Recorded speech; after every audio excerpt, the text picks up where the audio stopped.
شدید بارشوں اور چیان ڈیم میں پانی کی سطح بلند ہونے پر پنڈی اٹک رابطہ پل پانی کی نظر ہو گیا، جس کی وجہ سے یونین کونسل جنگل سمیت 47 دیہاتوں کے لاکھوں لوگ متاثر ہوئے۔ انتظامیہ کی غفلت اور سیاسی قائدین کی عدم توجہی پر اہل علاقہ نے سابق چیئرمین حاجی ملک محمد اعظم پسوال اور سابق ناظم راجہ عابد محمود کی قیادت میں احتجاجی مظاہرہ کیا۔ ان کا کہنا تھا کہ انہوں مدد کرو، حکومت صوبائی اور قومی حکومت مدد کرے انہوں آ کے پل نہ مسئلہ حل کران تاں جے غریب لوگوں کو دعاواں لین اگاری نہ کرسان۔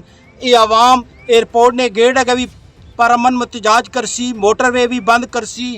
پل والا مسئلہ ہے، یہ ڈیمپ نہیں وجہ ہوتا ہے، ڈیمپ نہ پانی روکیا گیا تے پانی اتنے چڑھ گیا تے پل بالکل ساڈا جڑا تلے پانی نے تلے دب گیا، نہ ساڈا ادھر جانے نہ کوئی راستہ ہے، نہ متبادل ادھر جانے۔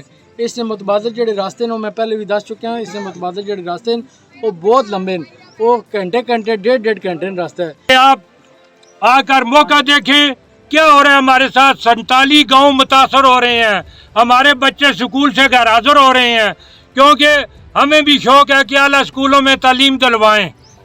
پہلے 2200 روپیہ گاڑی لیتی تھی، میں اللہ کو حاضر ناظر جان کر کہہ رہا ہوں اب وہی گاڑی 4000 روپیہ فی بچہ لے رہی ہے۔ لوگوں کو آمد و رفت میں درپیش مشکلات کے ازالے کے لیے رابطہ پل کی بحالی کے لیے فوری اقدامات کی ضرورت ہے۔ طارق قادری، اوصاف نیوز، فتح جنگ۔